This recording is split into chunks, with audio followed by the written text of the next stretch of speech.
Este podcast tem o apoio de Login, agência de marketing digital para a indústria da moda. e de Easy Souls, fabricamos solas, com histórias para contar. Este é o mais famoso podcast sobre calçado. Todas as terças-feiras, Pedro Fonseca e Rui Oliveira falam sobre o dia-a-dia da indústria, as notícias, o design, a tecnologia e, mais importante, as pessoas por detrás da indústria. Aperte os seus sapatos e ouça o podcast com um novo episódio todas as terças-feiras. Este podcast tem o apoio de Vapsol, always a step ahead. Sejam bem-vindos ao mais famoso podcast sobre calçado. O meu nome é Pedro Fonseca e hoje vamos falar sobre feiras de calçado e internacionalização. Olá, Rui. Olá, Pedro. Nós soubemos na semana passada que a MICAM foi adiada por causa da pandemia. A Linapel vai manter-se as suas datas. Entretanto, antes disso, as feiras já começaram em Itália com mais uma edição da Expo Riva. Rui, um comentário a tudo isto.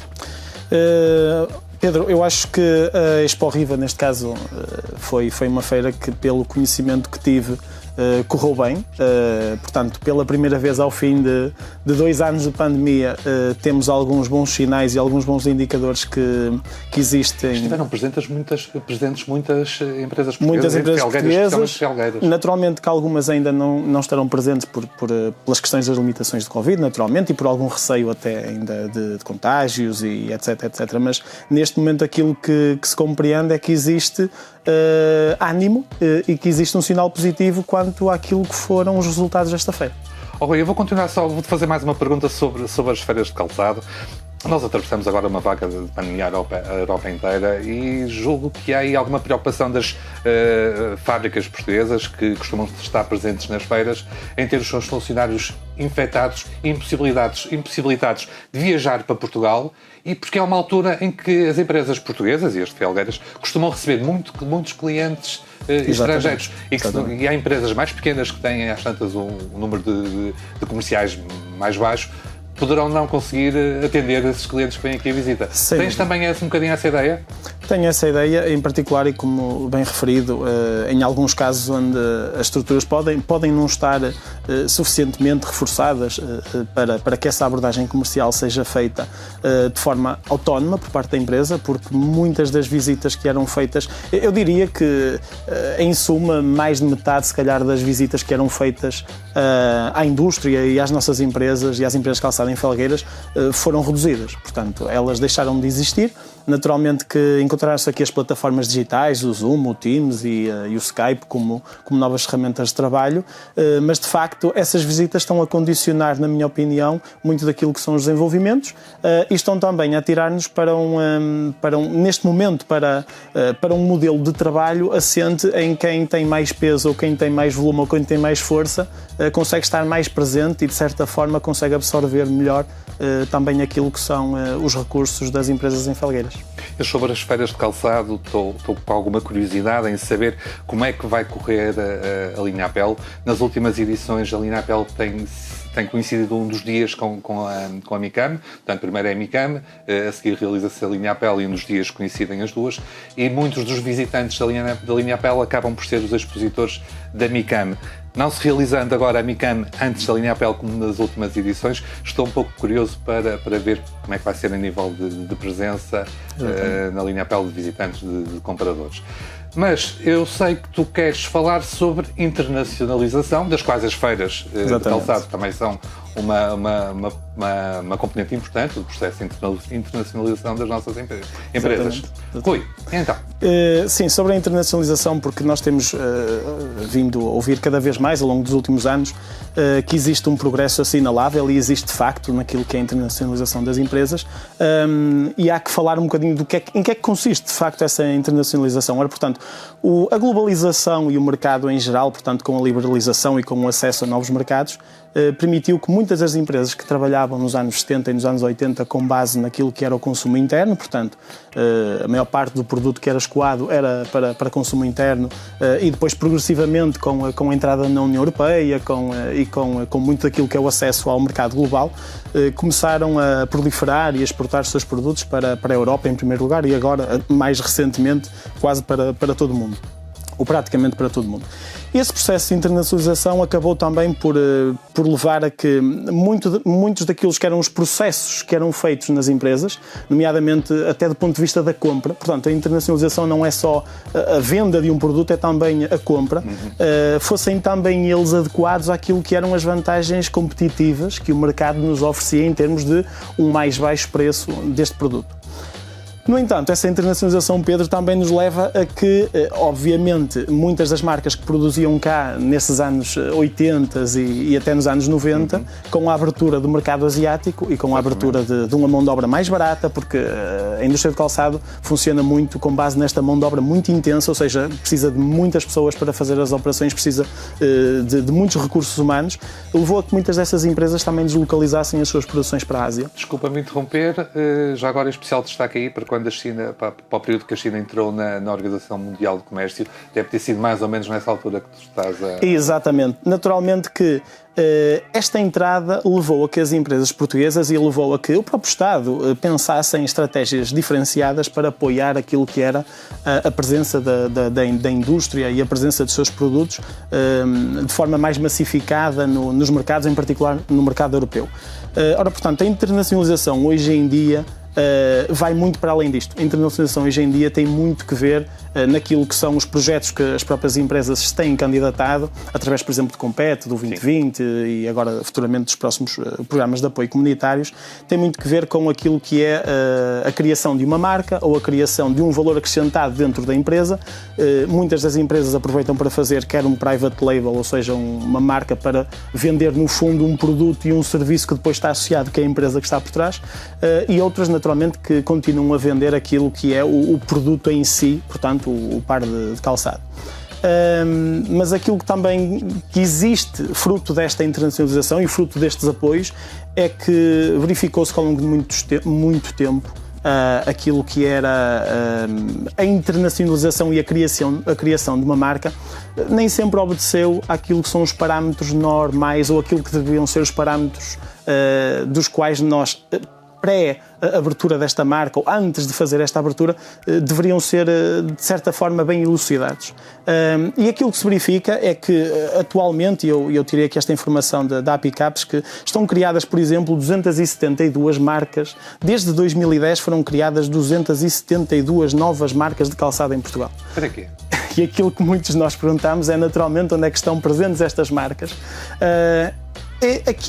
Sei perfeitamente que muitas das empresas e aquilo que é a indústria em geral procura a criação desta marca também para promover um produto e promover um serviço. Portanto, procuram promover aquilo que é a indústria que está por trás desse produto e depois fazendo também a visita de muitos clientes cá para comprarem esse e outros produtos. No entanto, nós temos aqui ao lado, por exemplo, em Espanha ou em Itália até, não é? A Itália é o melhor exemplo que existe. Made in Italy vende porque tem, obviamente, uma designação e um nome que está... Vende por si. Vende por si o nome em todo o mundo, portanto, o Made in Italy é o calçado, exatamente, a sua qualidade, etc, etc. Mas, de facto, as marcas portuguesas, em muitos dos casos, parece-me a mim que ainda falta alguma componente naquilo que é o estudo de mercado. Falta dar o salto. Falta dar o salto.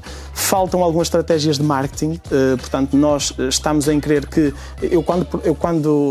Acho que quando nós criamos um produto, temos naturalmente que saber para que mercado é que vamos viver. Ora, fruto daquilo que é a saturação do mercado interno e, portanto, é extremamente difícil hoje em dia vender para o mercado interno, porque também o produto que vem de fora é mais económico e mais barato. Ora, portanto, nós temos que vender para o mercado externo. Ao vender para o mercado externo e sabendo que o mercado preferencial é o mercado europeu, existem algumas dificuldades ainda de compreender de que forma é que o produto tem que ter um valor acrescentado. Portanto, não vai ser um produto muito competitivo, nós não vamos competir naturalmente com produtos de 15 e de 20 euros, mas de facto temos que procurar quais as melhores estratégias de marketing para a implementação dessas marcas nesse mercado. Exatamente. O produto, já agora, Rui, o produto tem que ter uma história. uma história muito bem contada, uma história que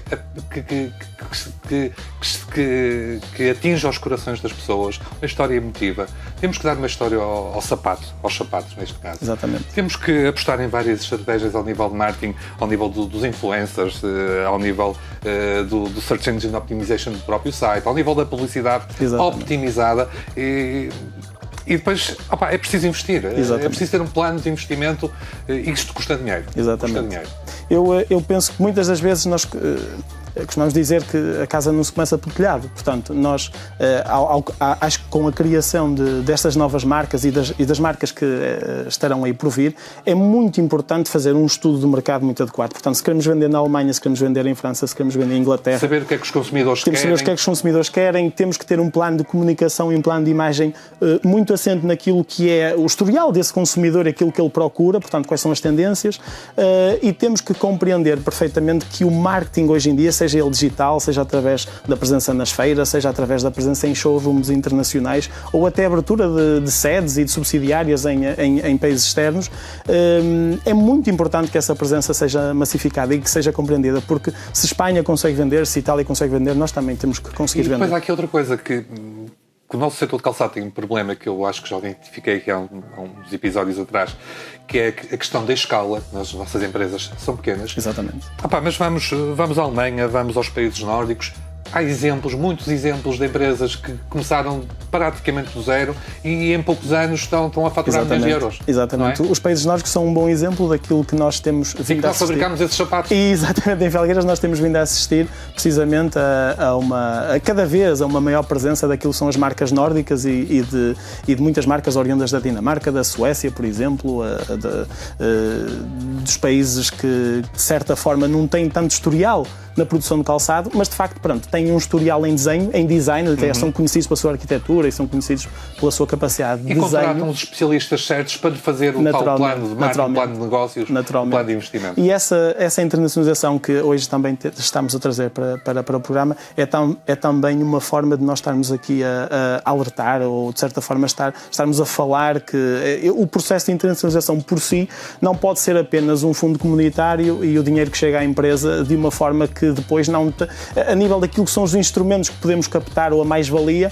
não seja aproveitado. E acho que estamos em tempo de aproveitar todos estes recursos. E hoje em dia temos fundos comunitários do Portugal 2020 que é a tua especialidade? Do Portugal 2030 que apoiam a internacionalização. A própria Apicaps tem um programa de valorização da oferta em que participa praticamente tudo que uma empresa precisa para vender online, por exemplo. Exatamente. Desde publicidade digital, desde a gestão de redes sociais, desde a própria loja online, praticamente tudo, com participação à volta dos 40%, 40% e qualquer coisa. Com esta comparticipação, para começar, o risco é zero. Exatamente. É zero. Quer dizer, se gasta 10 mil euros em publicidade, aquilo vai gerar receita, quer se queira, quer não quer. Exatamente. A não ser que o produto seja muito mau, vai gerar receita. Sem esta comparticipação, tem que se ver se o produto de facto tem sucesso ou não, mas com uma comparticipação de 40%, 45%, 50% com os fundos comunitários, isto tem que gerar receita nesta fase. E é numa fase inicial que as empresas precisam destes apoios. Exatamente. Para começar. As empresas precisam destes apoios e, como estava a dizer, e bem, como também referiste, acima de tudo, utilizá-los bem, ou seja, serem adequados à finalidade que é pretendida. Portanto, se a marca é criada, se existe um processo de internacionalização na criação de uma marca, naturalmente que trazemos outros ganhos e outras vantagens, esses benefícios que nós já falámos. Portanto, há a construção de uma imagem coletiva de que o calçado em Portugal também evolui. Existem novas coleções, estamos presentes nas feiras. Isso é importantíssimo também para o cliente estrangeiro ver que em Portugal estamos a inovar, estamos a crescer, estamos a mostrar novas coleções, estamos a mostrar novas imagens, novas tendências. Mas valoriza o calçado português. Isso é inevitável, é inequívoco, mas mais que isso, eu acho que as marcas portuguesas têm que dar este salto precisamente e futuramente as marcas que serão criadas naturalmente não são marcas para serem competitivas do ponto de vista daquilo que é a nossa competição com o mercado asiático, tem que ser marcas naturalmente com valor acrescentado, porque vão estar presentes em mercados europeus e o custo de produção também em Portugal já começa a ser mais elevado e portanto há que ter todo este cuidado, mas acima de tudo eu queria reforçar que o marketing digital, a questão da distribuição, das operações, a questão da percepção e da compreensão do mercado para o qual vamos exportar é absolutamente fundamental num processo anterior à criação da marca e não criar a marca e estar presente numa feira sem ter este conhecimento aprofundado. Rui, notas finais? Sim, as notas finais sobre esta questão da internacionalização é naturalmente que é fundamental encontrarmos estratégias.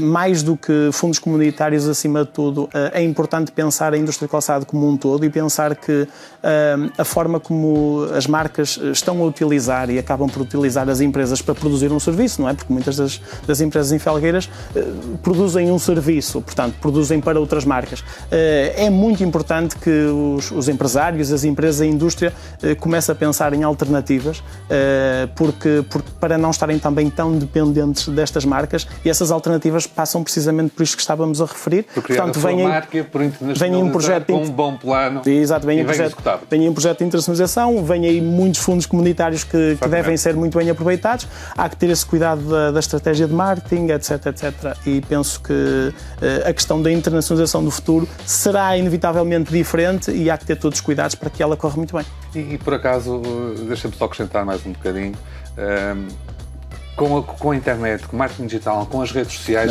as coisas hoje em dia são totalmente diferentes do que eram há 10 anos atrás. E portanto, temos que apanhar com o comboio da frente e tentar ser pioneiros em algumas coisas. Exatamente. Bom, e chegamos ao fim de mais um episódio do mais famoso podcast sobre calçado. Eu e o Rui voltaremos na próxima semana com mais um episódio. Thank you.